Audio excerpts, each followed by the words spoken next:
దేశ భాషలందు తెలుగు లెస్స, దేశ భాషలందు తెలుగు లెస్స,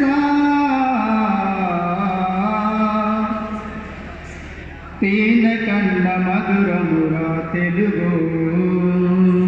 తేనె కన్న మధురమురా తెలుగు, ఆ తెలుగు తనము మా కంటి వెలుగు, తేనె కన్న మధురమురా తెలుగు. భాగవతము రాసిన బమ్మెర పోతన, భాగవతము రాసిన బమ్మెర పోతన, బసవపుర